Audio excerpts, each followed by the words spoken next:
नमस्कार दोस्तों, स्वागत है आपका स्टडी फॉर सिविल सर्विसेज में। वीडियो को पूरा देखिए। कोई भी आपका फीडबैक है, कोई सजेशन है, तुरंत वीडियो में कमेंट करके जरूर बताइए। अच्छा लगे तो वीडियो लाइक जरूर कर लीजिए और ऐसे वीडियो लगातार फ्री में पाने के लिए चैनल को तुरंत सब्सक्राइब कर लीजिए और बेल आइकन को जरूर टैप कर लीजिए ताकि आगे भी सारे वीडियो आपको मिलते रहे। यूट्यूब में फॉलो करते हैं तो प्लीज ये वाला फ्री टेलीग्राम चैनल जरूर ज्वाइन कर लीजिएगा। सारे नोटिफिकेशन, सारे अपडेट यहीं पे आते हैं, ध्यान रखिएगा। स्टडी फॉर सिविल सर्विसेज का कोई भी पेड ग्रुप अगर आपको ज्वाइन करना है तो सिर्फ 8564805309696086089483864455 यही नंबर है हमारे, सिर्फ जहां पे कॉल या व्हाट्सएप कर सकते हैं। इंस्टाग्राम पे हमारा पेज जरूर फॉलो कर लीजिएगा, स्टडी फॉर सिविल .सर्विसेज है। ट्विटर पे हमको जरूर फॉलो कर लीजिएगा, @स्टडी फॉर सिविल्स है। हेलो एवरीवन, आइए एक नया सेगमेंट स्टार्ट करते हैं। इससे पहले हमने देखिए एग्रीकल्चर रिफॉर्म्स तक बात की थी। अभी हमारा स्क्रीन पर देखिए जो नया टॉपिक है यह है आत्मनिर्भर भारत अभियान। ये इस बार के एग्जाम के लिए काफी इंपॉर्टेंट भी है। इसके बाद कुछ और महत्वपूर्ण चीजों को देखते हुए हम इकोनॉमिक सर्वे 2022 से संबंधित कुछ चीजों पर बातचीत करेंगे। तो सबसे पहले देखिए आत्मनिर्भर भारत अभियान देखते हैं। तो जो प्राइम मिनिस्टर नरेंद्र मोदी है उन्होंने एक self reliant Indian campaign scheme जो है लॉन्च की। कब अनाउंस की उन्होंने? 12 मई 2020 को। ठीक है, जो 130 करोड़ पीपल्स हैं इंडिया के वो सेल्फ रिलायंट हो सके और जो कोविड था एक्चुअली उसके खिलाफ जो है फाइट बैक कर सके। मेन पर्पस इसका ये था।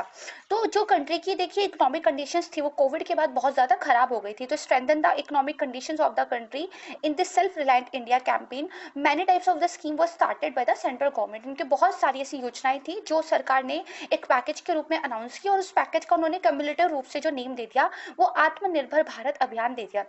इकोनॉमिक सर्वे ने देखिए ये कहा है कि जितनी भी मेजर अनाउंसमेंट्स की गई किसके लिए? एग्रीकल्चर के लिए, फूड मैनेजमेंट के लिए अंडर आत्मनिर्भर भारत अभियान, वो कितनी थी? लगभग 1 लाख करोड़ थी का एक उसमें से एग्रीकल्चर इंफ्रास्ट्रक्चर फंड था। ठीक है, क्या था? तो सबसे पहले अब एक एक करके थोड़ा फोकस के साथ देखेंगे क्या क्या था। एक तो 1 लाख करोड़ का एग्रीकल्चर इंफ्रास्ट्रक्चर फंड था। इसके अलावा 10,000 करोड़ की स्कीम्स थी for the formalisation of micro food enterprises. 20,000 crore rupees का जो था फिशर्समैन के लिए दिया गया था। थ्रो कौन सी स्कीम? प्रधानमंत्री मत्स्य संपदा योजना, इसको ध्यान रखिएगा। फिर एक एनिमल जो है national animal disease control programme उन्होंने शुरू किया और एक animal husbandry infrastructure development fund उन्होंने स्टार्ट किया 15,000 करोड़ रुपीज का। ठीक है, इसको ध्यान रखना है क्योंकि कई बार हम एग्रीकल्चर इंफ्रास्ट्रक्चर फंड तो देख लेते हैं जो 10,000 करोड़ रुपीज था, आई एम सॉरी, जो 1 लाख करोड़ रुपीस था, लेकिन हम ये animal husbandry infrastructure development fund भूल जाते हैं। इसको भी थोड़ा सा ध्यान रखिएगा। इसके अलावा वो कुछ रिफॉर्म्स करते हैं जैसे essential commodities act, agriculture marketing and agriculture produce pricing, quality assurance, एक पीएम गरीब कल्याण अन्न योजना वो लेकर आए हैं। One nation one ration card पर वो बहुत ज्यादा काम करे जिसके अंदर बहुत सारी स्टेट ऑलरेडी जो है अपना एक से दे चुके हैं और one nation one ration card की दिशा में जो है भारत मूव कर रहा है। अच्छा, one nation one ration card क्या है? तो ध्यान रखिएगा, इसमें क्या है, जैसे पूरे देश के लिए एक ही आधार कार्ड है। आपको चाहे अपना यहाँ पे पहचान पत्र दिखाना हो या फिर उड़ीसा में दिखाना हो, आप अपना आधार कार्ड दिखा सकते हैं। लेकिन जो पब्लिक डिस्ट्रीब्यूशन सिस्टम से फायदा लेते हैं, जो अनाज चीनी वगैरह वहां से लेते हैं पीडीएस से, तो देखिए अगर वो उड़ीसा का है और उसके पास उड़ीसा का राशन कार्ड है तब तो स्मूथली चीजें हो जाती हैं। बट मान लीजिए कि कोई जो है काम करने के लिए मुंबई चला गया, तो मुंबई में उसका जो अभी आप कह सकते हैं उसका पास जो राशन कार्ड है ना, वो देखिए वैसे काम नहीं करता। बहुत सारे ग्लिचेस उसको फेस करने पड़ते हैं, बहुत सारा पेपर वर्क जो उससे मांगा जाता है। तो उसको ना क्या होता है, उस पीडीएस सिस्टम का फायदा जो उसको अपने राज्य में मिल रहा था वो किसी दूसरे राज्य में नहीं मिल पाता है। तो इस वाली हर्डल को दूर करने के लिए जो गवर्नमेंट ऑफ इंडिया वो one nation one ration card scheme के साथ आई है। इसके बाद देखिए एग्रीकल्चर क्रेडिट, ये एक हमारा नेक्स्ट टॉपिक होता है, तो इसको ध्यान रखिएगा। अच्छा, आत्मनिर्भर भारत अभियान में डेट जो है इंपॉर्टेंट है क्योंकि आपको पता ही है हम लोगों का जो एग्जाम है उसमें डेट पूछ ली जाती है। तो देखिए एग्रीकल्चर क्रेडिट में सबसे पहले हम ये जानते हैं, इकोनॉमिक सर्वे ने एक बात कही है कि जो रिसोर्सेज का कॉन्स्ट्रेंट है वो बेसिकली स्मॉल और मार्जिनल फार्मर्स के द्वारा फेस किया जाता है। और अगर देखिए उनकी फार्मिंग एक्टिविटीज को सक्सेसफुल करना है, उनको जो है आगे बढ़ाना है, तो एडिक्वेट क्रेडिट जो है उनके लिए फंडामेंटल है। ठीक है, तो इसीलिए जो एग्रीकल्चर क्रेडिट फ्लो टारगेट किया गया था कौन से 19-20 के लिए, वो फिक्स था आपका कितना? 13,50,000 करोड़ पे। और अगेंस्ट इस टारगेट के जो अचीवमेंट हुई वो काफी अच्छी हुई क्योंकि वो 13,92,469 करोड़ रुपीज हुई। राइट, इसके अलावा देखिए जो एग्रीकल्चर क्रेडिट फ्लो टारगेट रखा था 20-21 के लिए वो था आपका 15 लाख करोड़ रुपीज पे। और अगर 30 नवंबर 2020 तक के डाटा पे बात करें तो ये करीब 9,73,000 करोड़ रुपीज जो है डिसबर्स किया जा चुका है। तो डाटा आपको याद नहीं रखना है, ये वाली जो वीडियो है इसका मेन पर्पस है चीजें आपको समझ में आ जाए, because it's a compilation video, it's not a listing video, right. अच्छा चलिए समझते हैं। फिर इसके बाद देखिए इकोनॉमिक सर्वे ये भी कहता है कि जो एग्रीकल्चर इंफ्रास्ट्रक्चर फंड है जिसको अनाउंस किया गया था आत्मनिर्भर भारत अभियान के एक हिस्से के रूप में, वो एक्चुअली क्रेडिट फ्लो जो कि एग्रीकल्चर सेक्टर में होगा उसको क्या है बढ़ावा देगा। देखिए क्रेडिट फ्लो का मतलब क्या होता है कि जो किसान है उसको बीज खरीदते हैं, मशीनें खरीदती हैं, अपनी खेती में उसको जमीन तैयार करनी है, उसके लिए उसको बहुत सारे इनपुट खरीदने रहते हैं, तो उसके लिए उसको पैसा चाहिए। जब उसकी बैंकों तक या फिर जो एक तरीके से अच्छी फाइनेंशियल रिसोर्सेज है वहां तक पहुंच नहीं होती, तो महाजन वगैरह से पैसा खरीदता है, वो उससे दुगनी कीमत पर ऋण वसूल करते हैं, ब्याज वसूल करते हैं, और एक तरीके से किसान क्या है कर्ज के जाल में फंस जाता है क्योंकि वो दुगना ब्याज दे रहा है, और जैसे उसकी फसल पककर तैयार होती है उसको महाजन का कर्ज उतारना रहता है, लेकिन महाजन ने इतनी ज्यादा उससे वसूली की होती है कि वो भी पूरा नहीं होता, फिर वो उसके बाद वो फिर खाली हो जाता है किसान। तो जो फसल कटी उसका कोई लाभ किसान को नहीं मिल पाया, और अगेन जब उसको नई फसल तैयार करनी होगी फिर से उसको कर्ज लेना पड़ता है। तो इन सब चीजों को हटाने के लिए एग्रीकल्चर सेक्टर के अंदर में क्रेडिट फ्लो जो है आपका होना बहुत जरूरी है। इसके बाद देखिए जो इकोनॉमिक सर्वे है वो ये कहते हैं कि जो लाइव स्टॉक के लिए आपने अनाउंसमेंट्स की हैं बजट में, और साथ में जो लाइव स्टॉक को आपने किसान क्रेडिट कार्ड में इंक्लूड कर दिया है 2020 में, ये बहुत अच्छा एक स्टेप है। जो 1.5 करोड़ डेयरी फार्मर्स हैं, मिल्क कोऑपरेटिव्स हैं, मिल्क प्रोड्यूसर कंपनीज हैं, उनको देखिए टारगेट किया गया है कि किसान क्रेडिट कार्ड उनको दिया जाए, कौन से आत्मनिर्भर भारत पैकेज के तहत। तो अगर बात की जाए डाटा की तो जनवरी 2021 तक करीब 44,673 किसान क्रेडिट कार्ड जो है इश्यू किए गए थे, किसको, फिशर्स को, जो फिश फार्मर्स थे। ठीक है, इसके अलावा additional 4 lakh application from fishers and fish farmers are with the banks at various stage of issuance. यानी कि अब जो आपका किसान क्रेडिट कार्ड वाली स्कीम थी इसके अंदर लाइफ स्टॉक सेक्टर को भी इंक्लूड कर लिया है, जिससे जो डेयरी फार्मर्स है, मिल्क कॉपरेटिव्स है, इन सबको फायदा होगा। इसके अलावा जो फिशर्स है, जो फिश फार्मर्स है, उनको भी इस स्कीम का लाभ दिया जाएगा, और काफी अच्छा खासा डाटा हमें देखने को मिल रहा है, राइट। ये आपने इतना समझा। अब देखिए green revolution, this is very important topic for our exam, है ना, ये तो मेंस एंड पीटी दोनों में ये पूछा जाता है, तो इसको थोड़ा समझते हैं। ग्रीन रिवॉल्यूशन, देखिए इसको पायलट बेसिस पे एक्चुअली अडॉप्ट किया गया था under intensive agriculture district programme in the year of 1960-61, और 1966 से इसको इम्प्लीमेंट कर दिया गया था through out the country, right. ये ध्यान रखिएगा। अगर हम बात करें कि ग्रीन रिवॉल्यूशन किसने स्टार्ट किया, तो इसका जो क्रेडिट जाता है वो प्रोफेसर नॉर्मन बोरलॉग को जाता है। पीटी में एग्जाम में ये जो क्वेश्चन पूछा भी जाता है।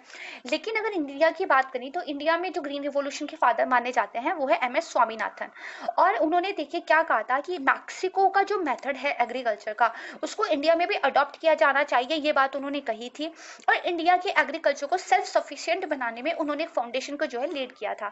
एक और नाम हम लोगों को ध्यान रखना चाहिए, देखिए जो उस टाइम पे एग्रीकल्चर फूड मिनिस्टर थे बाबू जगजीवन राम, उनको भी बहुत पायनियर जो है कंसिडर किया जाता है ग्रीन रिवॉल्यूशन में, क्योंकि उन्होंने जो MS स्वामीनाथन कमेटी थी उनके रिकमेंडेशन को बहुत ही आप कह सकते हैं सक्सेसफुली जो है एक्सेप्ट किया था, और बाद में फिर हमें सेटिस्फैक्टरी रिजल्ट देखने को मिले भी थे।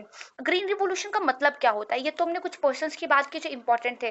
देखिए इसका मतलब ये होता है, एक तो इंक्रीज क्रॉप प्रोडक्शन, ठीक है, आपकी प्रोडक्टिविटी बढ़नी चाहिए, क्रॉप का प्रोडक्शन बढ़ना चाहिए, चाहे इरिगेटेड अनइरिगेटेड एग्रीकल्चर एरिया हो, और ये सब किसके द्वारा होना चाहिए, by using high yielding hybrid and dwarf seed. This is very important, कई बार एग्जाम में पूछ लिया जाता है which type of the seeds used in green revolution, right. तो आपका आंसर होना चाहिए high yielding hybrid and dwarf seeds. इसके बाद देखिए अचीवमेंट्स क्या क्या रही ग्रीन रिवॉल्यूशन की, ये हमें पता हो, स्टेटमेंट के रूप में पूछ लिया जाता है। तो सिग्निफिकेंट प्रोसेस जो है हुई ताकि जो है एग्रीकल्चर सेक्टर में, और मतलब एक तरीके से जो पूरा पूरा एग्रीकल्चर सेक्टर था ना उसका ओवरहोल हो गया था।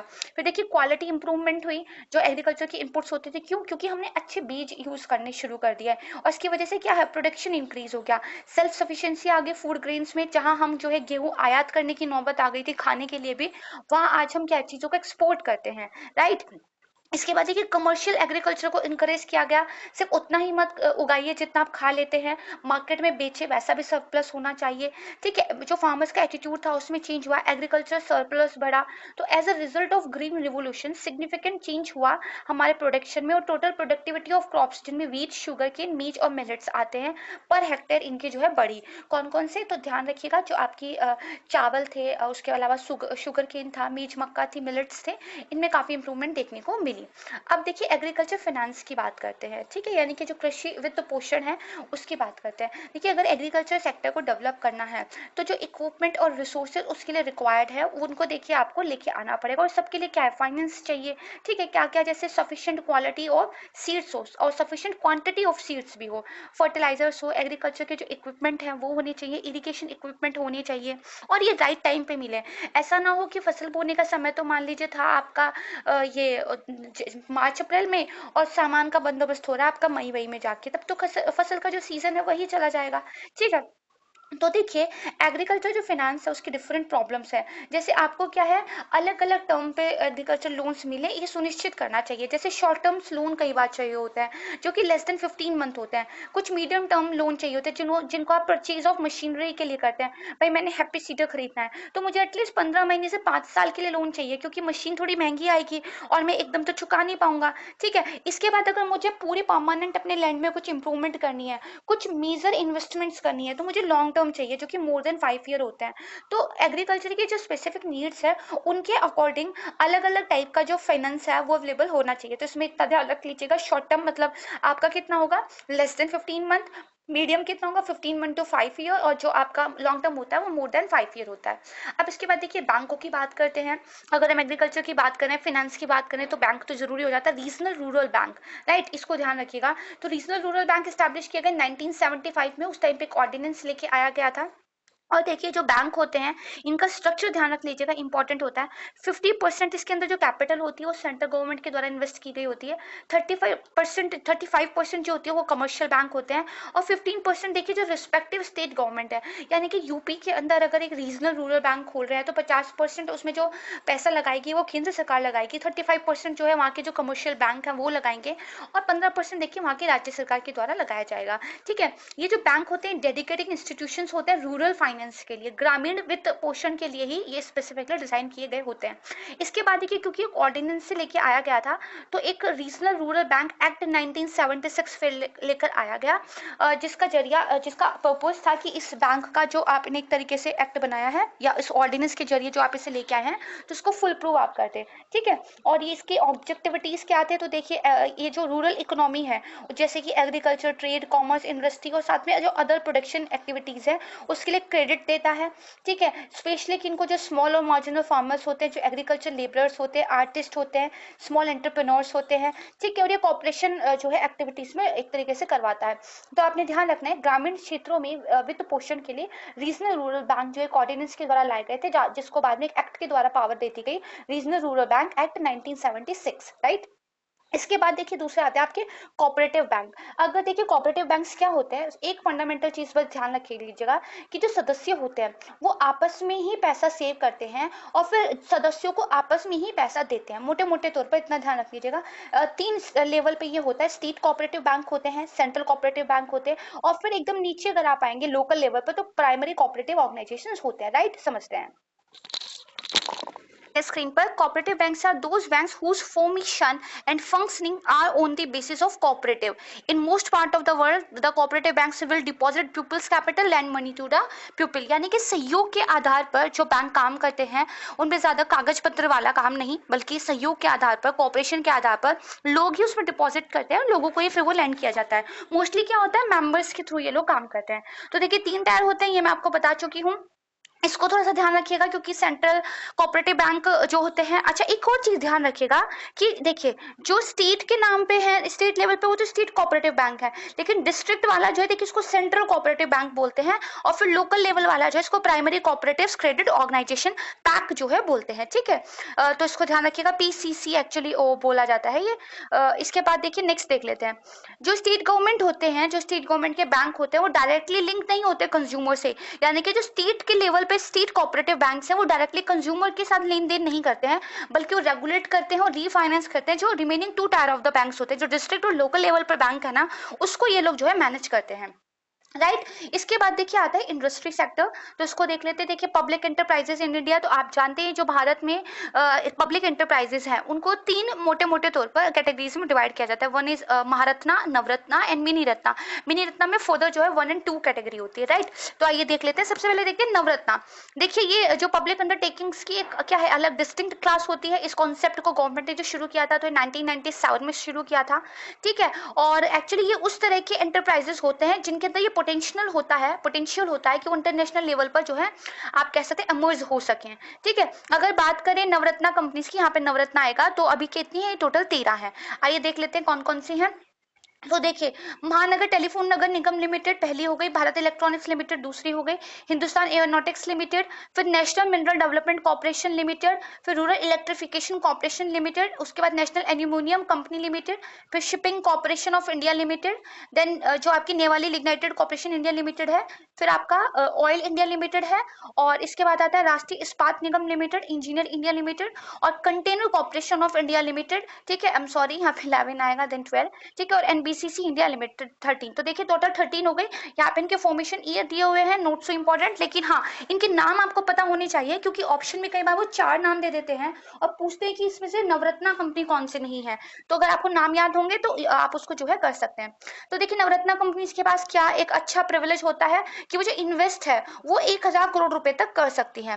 क्राइटेरिया क्या होता है अगर किसी सेंट्रल पब्लिक सेक्टर एंटरप्राइजेस को नवरत्ना बनना है, तो सबसे पहले तो उस एंटरप्राइजेस को मिनी रत्ना 1 के शेड्यूल्ड ए में होना चाहिए, उसके पास एक्सीलेंट या फिर वेरी गुड की रेटिंग होनी चाहिए पिछले 5 में से कम 3 सालों तक, उसका जो कंपोजिट स्कोर है वो 60 या उससे ज्यादा होना चाहिए, ठीक है। जो 6 सिलेक्टेड परफॉर्मेंस इंडिकेटर्स होते हैं उनमें, तो अगर ये सब है तो देखिए उसको एक नवरत्ना स्टेटस ग्रांट करने के बारे में कंसीडर किया जा सकता है।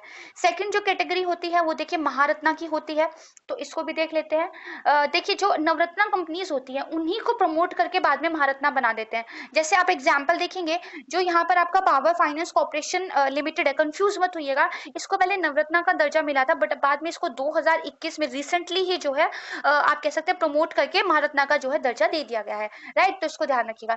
ये जो कैटेगरी थी इसको 2010 में लॉन्च किया गया। इसका ऑब्जेक्टिव ये था कि जो लार्ज पब्लिक सेक्टर अंडरटेकिंग्स हैं उनके बिजनेस को एक्सपेंड किया जा सके और वर्ल्ड की लार्जेस्ट कंपनीज के रूप में वो इमर्ज हो सके, ठीक है। अगर महारत्ना कंपनीज की बात करें तो टोटल 11 हैं अभी, और ये देखिए इन्वेस्ट कर सकती है 5000 करोड़ रुपीस तक। नवरत्ना कितना कर सकती है 1000 करोड़ रुपीस तक, और महारत्ना कितना कर सकती है 5000 तक। आइए इनके भी एक बार नाम देख लेते हैं। तो देखिए इस्टेब्लिशमेंट ईयर अलग दिया हुआ है, महारत्ना कैटेगरी में कब इनको लाया गया ये अलग दिया हुआ है, इनके हेडक्वार्टर कहाँ दिए गए, आपको कंपनीज की नेम एटलीस्ट पता होनी चाहिए। तो Indian oil corporation limited, national thermal power corporation limited NTPC, oil and natural gas corporation limited, steel authority of India, coal India limited, Bharat heavy electricals limited, GAIL India limited, Bharat petroleum corporation limited, Hindustan petroleum corporation limited, power grid corporation of limited and power finance corporation PFC. इसको भी हाल ही में 2021 में जो है महारत्ना में जो है add किया गया है। दिल्ली इसका हेडक्वार्टर है, 1986 में इसको स्टैब्लिश किया गया था, राइट। अब देखिए क्या क्राइटेरिया होता है कि किसी सेंटर पब्लिक सेक्टर एंटरप्राइजेस को महारत्ना का दर्जा मिले। पहली बात तो उसके बाद नवरत्ना का स्टेटस होना चाहिए, राइट, मैंने आपको अभी बताया। फिर जो इंडियन स्टॉक एक्सचेंज है उसमें देखिए minimum prescribed public share holdings होनी चाहिए सेबी की रेगुलेशन के अंतर्गत, राइट, ये हो। फिर उसका जो एवरेज एनुअल टर्नओवर है वो मोर देन 25,000 करोड़ होना चाहिए पिछले 3 सालों में। उसका जो एवरेज एनुअल नेट वर्थ है वो 15,000 करोड़ रुपए होनी चाहिए लास्ट 3 सालों में। उसका एवरेज एनुअल नेट प्रॉफिट जो है अगर आफ्टर टैक्स को हटा दे तो 5,000 करोड़ होना चाहिए ड्यूरिंग द लास्ट 3 इयर्स। ये 3 इंपॉर्टेंट है, इसको ध्यान रखिएगा। और उसकी क्या है सिग्निफिकेंट ग्लोबल प्रेजेंस होनी चाहिए, इंटरनेशनल ऑपरेशंस होनी चाहिए, राइट। इसके बाद नेक्स्ट कौन सा आ जाता है तो मिनी रत्ना कंपनी आता है। देखिए मिनी रत्ना कंपनी जो है 2002 में स्टार्ट की गई, और जो मिनी रत्ना कंपनीज होती है उनको अलाउ किया जाता है कि वो जॉइंट वेंचर्स में जा सकें, साथ ही वो ओपन कर सके अपने foreign offices with in certain limits के साथ। इनकी देखिए 2 कैटेगरीज होती है, कैटेगरी 1 एंड कैटेगरी 2, राइट। तो इसके बाद देखिए अभी कितनी टोटल कंपनीज है तो टोटल 73 मिनी रत्ना कंपनीज है। क्राइटेरिया क्या है मिनी रत्ना स्टेटस के लिए, अगर कैटेगरी 1 की बात करें तो जिन्होंने पिछले 3 सालों में प्रॉफिट कमाया है लगातार और उनका जो प्री टैक्स प्रॉफिट है वो 30 करोड़ रुपीज है या फिर ज्यादा है at least one of the 3 year, यानी कि पिछले 3 सालों में से किसी एक में मोर देन 30 करोड़ रुपीज है, 30 करोड़ रुपीज अगर उनका प्रॉफिट है, पॉजिटिव नेट वर्थ है, तो उनको मिनी रत्न फर्स्ट का स्टेटस मिल सकता है। सेकंड की अगर बात करें तो जिन्होंने प्रॉफिट कमाया हो पिछले लास्ट 3 ईयरों में लगातार, जिनका पॉजिटिव नेट वर्थ हो, उनको देखिए जो है 2 कैटेगरी का स्टेटस दे देते हैं। यहाँ पे देखिए 73 है, उनके नाम लेना तो पॉसिबल नहीं है, आप चाहे तो स्क्रीनशॉट ले सकते हैं। जो क्वेश्चन आता है वो जनरली महारत्ना और नवरत्ना से आता है, राइट, उसको ध्यान रखिएगा। एंड दिस इज कितनी है, 73 है। इसी में टोटल कितनी है, मतलब कैटेगरी 1 एंड कैटेगरी 2 मिलाकर, राइट। तो ये हो गया। तो देखिए जो कैटेगरी 1 वाली है वो जो है 500 करोड़ रुपीस को इन्वेस्ट कर सकती हैं, और या फिर जो मतलब कि जो उनका असेट है, या फिर वो 300 करोड़ रुपीस को जो है इन्वेस्ट कर सकते हैं, 50% ऑफ देयर एसेट, यहाँ पे भी 50% ही आएगा, और which ever is less, right. अब देखिए कुछ मेजर कमिटीज स्टैब्लिश की गई थी जिनको अलग अलग टाइम पे अलग अलग काम दिए गए थे, राइट। तो ये कमिटीज के बारे में बहुत बार क्वेश्चन पूछा जाता है कि मान लीजिए वो एक काम दे देते हैं, इस काम के लिए कौन सी कमेटी को अपॉइंट किया गया था, या वो कमेटी का नाम दे के उसका वर्क पूछ लेते हैं, या कई बार वो उसका एस्टैब्लिशमेंट ईयर पूछ लेते हैं, तो ये आपको पता होना चाहिए। देखिए सबसे पहले तो महान वॉलेस कमेटी 1960 में इसको स्टैब्लिश किया गया था इनकम डिस्ट्रीब्यूशन असेसमेंट के लिए। फिर Khusro committee 1989 agriculture and rural credit के लिए। फिर दंतेवाला कमेटी 1969 अनएम्प्लॉयमेंट एस्टीमेट। इसको ऐसे याद रख सकते हैं कि जैसे जो बेरोजगार होते हैं ना, वो बहुत परेशान हो जाते हैं, वो काटने लगते हैं, दांत मारने लगते हैं। It's a very funny and weird example, but मुझे ऐसे याद रहता है तो मैं आपको बता रही हूँ। तो दंतेवाला कमेटी आप याद रख सकते हैं अनएम्प्लॉयमेंट के एस्टिमेशन के लिए। फिर सरकारिया कमीशन 1983, तो सरकारिया तो हम सभी को पता है सेंटर स्टेट रिलेशन के लिए है। फिर गोयपोरिया कमेटी तो 1990 मेकिंग बैंकिंग सर्विसेज रिफॉर्म के लिए। गोस्वामी कमेटी 1993 इंडस्ट्रियल सिकनेस के संबंधित थी, नोट सो इंपॉर्टेंट। फिर Narasimha committee is very important, 1991 में ये फाइनेंशियल रिफॉर्म्स के लिए लाई गई थी। फिर राजचलैया कमेटी भी 1991 में आई थी टैक्स रिफॉर्म्स के लिए। फिर उसके बाद आपकी जो इंपॉर्टेंट है वो देखिए मल्होत्रा कमेटी है 1993, जो आपके इंश्योरेंस रिफॉर्म्स थे। फिर भंडारी कमेटी है, ठीक है, ये restructuring of regional rural banks, जिनको हमने पढ़ा भी है। इसके बाद देखिए आप बात करेंगे तो जो महाजन कमेटी थी 1997 शुगर इंडस्ट्री से संबंधित थी। फिर सुरेश जो तेंदुलकर कमेटी है 2005 पॉवर्टी असेसमेंट। एक देखिए जो आपकी तारापुर कमेटी है 1997 वाली, जो convertibility to capital account of rupees से संबंधित है, ये ध्यान रखिएगा, ठीक है। उसके बाद आप ध्यान रखिएगा Parekh committee 2013 petroleum product pricing system से संबंधित है।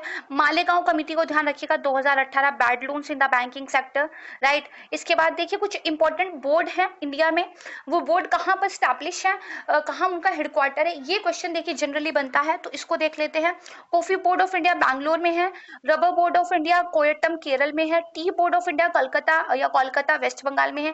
टबैको तो देखिए गुंटर है। अभी 31 मई को देखिए वर्ल्ड नो टबैको डे भी था, जिसकी थीम थी कि tobacco harmful impact on the environment something करके। तो देखिए इस तरह की चीजें जो न्यूज में रहती है उनको देख लिया कीजिए, काम आ जाती है, याद रहती है, तो क्योंकि क्वेश्चन तो देखिए आपको पता है कहीं से भी वो लोग पूछते हैं। इसके बाद एक species board of India Kochi Kerala में है। नेशनल ग्रेप्स प्रोसेसिंग बोर्ड तो पुणे महाराष्ट्र में। National jute board very important Kolkata में है। नेशनल फिशरीज डेवलपमेंट बोर्ड तो हैदराबाद तेलंगाना में, राइट। इसके बाद देखिए बैंकिंग वाला जो हमारा एक नया पिलर है या एक नया आप कह सकते हैं सेगमेंट है, इसको देख लेते हैं। तो बैंकिंग की जब भी बात करेंगे तो फादर ऑफ ऑल बैंक्स यानी कि रिजर्व बैंक ऑफ इंडिया, इसी से शुरुआत करेंगे। तो आइए इसी से जो हम शुरुआत करते हैं। है कि रिजर्व बैंक ऑफ इंडिया क्या है, सेंट्रल बैंक ऑफ इंडिया है। ये ऑपरेटर है सारे बैंक्स का। और जो डॉक्टर हमारे थे भीमराव अंबेडकर, उन्होंने एक्चुअली उनको माना जाता है कि वो वन ऑफ द फाउंडर थे इस बैंक के। तो this is very important fact, इसको ध्यान रखिएगा। ये स्टैब्लिश हुआ था 1 अप्रैल 1935 को, और reserve bank of India act 1934 के द्वारा इसको जो है अनेक्ट किया गया था, ठीक है। इसको जो नेशनलाइज किया गया था तो जनवरी 1 1949 में किया गया था, राइट। इस बैंक की काम करने की क्या एक कार्य प्रणाली होगी, working style of the bank, और इसकी जो अप्रोच होगी वो बाबा साहेब के द्वारा जो हिल्टन यंग कमीशन था उसके सामने रखी गई थी 1926 में। जब ये कमीशन, कौन सा commission, Hilton young commission India में आया था in the name of royal commission on Indian currency and finance. तो एक और आपको यहाँ से फैक्ट पता चल जाता है कि अगर कभी क्वेश्चन आता है कि royal commission Indian currency and finance कौन सा था, तो आप बोल सकते हैं हिल्टन यंग कमीशन था, राइट। इसके अलावा इसके जितने भी मेंबर्स थे उनको एक बुक दी गई थी बाबा साहेब के द्वारा रिटर्न की हुई ऑलरेडी, ठीक है। और इसमें जो है एडवोकेट क्या था स्ट्रांगली जो रुपी की प्रॉब्लम है, right, its origin and it's solutions. तो थोड़ा सा ये देखिए बाबा साहब के बारे में और बहुत सारे इंपॉर्टेंट फैक्ट जानते हैं, बट कई बार हम ये नहीं ध्यान रखते, इसको ध्यान रखिएगा। इसकी मेजर फंक्शंस की बात करते हैं आरबीआई की, formulation, implementation, monitoring the monetary policy. तो ये तो आपको पता ही है, मॉनेटरी पॉलिसी को लेके सबसे ज्यादा मेजर रिस्पॉन्सिबिलिटी है इसके बाद। फिर ये रेगुलेट करता है, सुपरवाइज करता है फाइनेंशियल सिस्टम को, मैनेजमेंट करता है फॉरेन एक्सचेंज का, फिर ये इश्यू करता है, एक्सचेंज करता है करेंसी को, ठीक है, और अगर नो लॉन्गर ऑपरेशनल है तो डिस्ट्रॉइंग करता है करेंसी को, उसको ठिकाने लगाने का काम भी यही करता है। ये देखिए क्या है, banker of the government and banker of the banks, ठीक है, तो क्या है, सारे बैंकों का भी माई बाप है, गवर्नमेंट के भी बैंक के रूप में काम करता है, क्रेडिट को कंट्रोल करता है, कंट्रोल करता है करेंसी के ट्रांजेक्शन्स को। तो बेसिकली हमारी कंट्री में फाइनेंस से संबंधित, मनी से संबंधित, मॉनेटरी पॉलिसी से संबंधित बहुत ज्यादा एग्जॉस्टिव पावर्स जो है आरबीआई के पास है, राइट। इसके बाद देखिए फिस्कल पॉलिसी एंड रेवेन्यू, इस टॉपिक में चलते हैं। तो सबसे पहला है फाइनेंस कमीशन, तो इसको देखिए स्टैब्लिश किया गया था 1951 में, और ये बेसिकली क्या करता है, डिफाइन करता है सेंट्रल गवर्नमेंट और स्टेट गवर्नमेंट के बीच में फाइनेंशियल रिलेशनशिप्स कैसे होंगे, ठीक है। हर 5 साल बाद इसको देखिए अपॉइंट किया जाता है, यानी कि जो राज्य और केंद्र गवर्नमेंट्स हैं उनके बीच जो मनी का, पैसे का, फाइनेंस का बंटवारा कैसे होगा, उस बंटवारे का एक फार्मूला जो देता है कि भाई ये फार्मूला है, इसके तहत जो है पहले तो सेंट्रल स्टेट्स में कितना पैसा बंटना चाहिए, हॉरिजॉन्टल इसको बोलते हैं, एंड सॉरी वर्टिकल इसको बोलते हैं, एंड देन स्टेट्स के आपस में क्या बंटवारा होना चाहिए, ये देखिए डिसाइड करता है, ठीक है।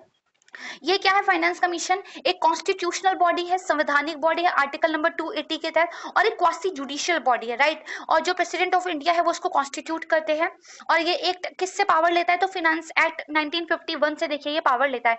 1993 में स्टेट फाइनेंस कमीशन को भी फॉर्म किया गया सारे स्टेट्स के लिए। और देखिए फाइनेंस कमीशन की बात करें तो एक चेयरमैन होते हैं, 4 मेंबर होते हैं, 2 मेंबर फुल टाइम होते हैं, 2 मेंबर पार्ट टाइम होते हैं। और जो स्टेट फाइनेंस कमीशन है वो क्या करता है, पंचायतों के लिए जो है आप कह सकते हैं वगैरह की सुविधाओं को देखता है, राइट। इसके बाद इसके काम क्या होते हैं, 4 मेन फंक्शंस हैं। पहले तो determination of formula for the distribution of divisible taxes between the centre and state, मैंने आपको बताया। फिर देखिए ये वो प्रिंसिपल भी बताता है कि जो रेवेन्यू एड ग्रांट्स दिए जाते हैं स्टेट को, यानी कि एक तो टैक्सेस आपने बांटे, दूसरा एक रेवेन्यू एड ग्रांट्स दिए जाते हैं स्टेट को, वो कैसे डिस्ट्रीब्यूट करने वो बताता है। Give suggestions on any subject in the context of sound finance, ठीक है, अच्छे फिनेंस की प्रैक्टिसेस को लेकर भी ये क्या है, एडवाइस देता है, राइट। इसके बाद नेक्स्ट कौन सा है, it make necessary suggestions for the augmentation of consolidated fund of state to increase the resources of municipalities और पंचायत, यानी कि जो राज्य सरकार है उनके जो कंसोलिडेटेड फंड को स्ट्रॉन्ग कैसे मैनेज किया जाए ये बताता है। पंचायतों और जो म्यूनिसिपल कॉर्पोरेशन है, ठीक है, उनको कैसे मतलब और स्ट्रांगली फाइनेंशियली जो है आप कह सकते हैं स्ट्रॉन्ग किया जाए, इस चीज के बारे में भी ये जानकारी देता है। तो मतलब एक तरीके से आप कह सकते हैं सजेशंस देता है, इसको ध्यान रखिएगा। अच्छा ये वाला जो फंक्शंस था कि ये एक्चुअली स्टेट्स को बताता है कि म्युनिसिपल पंचायतों के रिसोर्सेज को कैसे बढ़ाया जाए, ये देखिए ओरिजिनल कॉन्स्टिट्यूशन में नहीं था, बल्कि ये कब आया, जब 73rd कॉन्स्टिट्यूशनल अमेंडमेंट 1992 आप लेके आए, तब देखिए इसको इसके कामों में जोड़ा गया था। अब तक 15 फाइनेंस कमीशन देखिए इंडिया में कॉन्स्टिट्यूट किए जा चुके हैं। इसके बाद planning commission, note so important, आपको पता ही है कि 2014 तक 5 ईयर प्लान बनाने के लिए प्लानिंग कमीशन रहता था, ना तो ये कॉन्स्टिट्यूशनल बॉडी थी और ना ही क्या है एक स्टैट्यूटरी बॉडी थी, बस एक एग्जीक्यूटिव ऑर्डर के तहत इसको बना दिया गया था। फिर देखिए 2014 में इसको अबॉलिश कर दिया गया, 15 में इसकी जगह पे नीति आयोग आ गया। नीति आयोग भी ना कॉन्स्टिट्यूशन बॉडी है ना स्टैट्यूटरी है, उसको भी गवर्नमेंट ने एक ऑर्डर लेके ले आई है। अगर फाइनेंस कमीशन की बात करें तो देखिए जवाहरलाल नेहरू और डिप्टी चेयरमैन इसके गुजारीलाल नंदा थे, बस इतना जानना ही आपके लिए काफी है। इसके बाद देखिए नीति आयोग आता है, तो नीति आयोग 1 जनवरी 2015 को कैबिनेट के रेजोल्यूशन से इस्टेब्लिश किया गया। ये सेंट्रल गवर्नमेंट के थिंक टैंक या फिर आप कह सकते हैं गवर्नमेंट ऑफ इंडिया के थिंक टैंक के रूप में काम करता है, ठीक है। ये पॉलिसीज के बारे में बात करता है, प्रिंसिपल ऑफ कोऑपरेटिव फेडरलिज्म को होल्ड करके रखता है, क्योंकि देखिए ये टॉप टू बॉटम नहीं, यानी कि ऊपर से नीचे की तरफ फेंक दिया वैसे अप्रोच के सामने करता, बल्कि बॉटम टू टॉप अप्रोच के साथ ये देखिए काम करता है, राइट, इसको ध्यान रखिएगा। इसके बाद जो हमारा आ जाता है multi dimensional poverty index MPI, ये थोड़ा सा इंपॉर्टेंट है, इसको एक बार देख लेते हैं। मल्टी डायमेंशनल पॉवर्टी इंडेक्स जो क्या है, देखिए एक तो आप सिर्फ गरीबी नाप लेते हैं, जैसे आपने बताया 2400 कैलोरी 2100 कैलोरी के नीचे जो भी होगा वो गरीब होगा, लेकिन गरीबी सिर्फ एक एक्सपेक्ट में नहीं होती, आप सिर्फ कैलोरी के टर्म में, आप पैसे के टर्म में नहीं बोल सकते। गरीबी मल्टी डायमेंशनल होती है। गरीबी की वजह से आपको अच्छी हेल्थ अपॉर्चुनिटीज नहीं मिलती है, अच्छी आपको एजुकेशन नहीं मिल पाती है, आपके बच्चे को गुड ह्यूमन कैपिटल नहीं बन पाते हैं, आपकी लाइवलीहुड को लेकर प्रॉब्लम्स रहती है। तो गरीबी की क्या एक मल्टी डायमेंशनल आप कह सकते हैं अप्रोच होनी चाहिए उसको आइडेंटिफाई करने की, तो यही जो है मल्टी डायमेंशनल पॉवर्टी इंडेक्स के द्वारा किया जाता है। इसको देखिए पब्लिश किया जाता है ह्यूमन डेवलपमेंट रिपोर्ट के साथ 2010 के टाइम से ही। इससे पहले जो मल्टी डायमेंशनल पॉवर्टी इंडेक्स था वो ह्यूमन पॉवर्टी इंडेक्स के रूप में देखिए पब्लिश किया जाता था, ठीक है, ह्यूमन डेवलपमेंट रिपोर्ट के साथ। इसको कौन जो है निकालता है, तो ये देखिए आपका ऑक्सफोर्ड पॉवर्टी एंड आपका जो है OPHI है, यानी कि जो आपका ऑक्सफोर्ड पॉवर्टी ह्यूमन इंडेक्स करके इसका एक फुल फॉर्म आएगी, ठीक है। और किसकी कोलैबोरेशन रहती है साथ में, UNDP की रहती है, United Nation development programme, right, इसको ध्यान रखिएगा। इन्फॉर्मेशन आपको फिर से बता देती हूँ, Oxford poverty and human development index, ये एक्चुअली इसकी जो है करेक्ट फुल फॉर्म होगी। तो कई बार क्वेश्चन पूछना जाता है मल्टी डायमेंशनल पॉवर्टी इंडेक्स किसके द्वारा रिलीज किया जाता है, तो आपको जो है ध्यान रखना चाहिए UNDP एंड OPHI, राइट, इसको ध्यान रखिएगा। इसके बाद देखिए एक national multi dimensional poverty index भी रिलीज करना शुरू किया है नीति आयोग की तरफ से। तो देखिए इसमें बताया गया है कि 50% जो हमारी पॉपुलेशन है वो देखिए कहीं ना कहीं मल्टी डायमेंशनली पुअर है। और बिहार की अगर बात करें तो मैक्सिमम नंबर ऑफ जो पॉपुलेशन है वो पॉवर्टी में वहां पर जी रही है, अगर सारी स्टेट और यूनियन टेरिटरीज की बात करें, ठीक है। अगर इंडिया के नेशनल MPI की बात करें तो इसने आइडेंटिफाई किया है कि जो 25.01% ऑफ पॉपुलेशन है वो मल्टी डायमेंशनली पुअर है, राइट। तो इतने लोग, इस डाटा को थोड़ा सा ध्यान रखिएगा।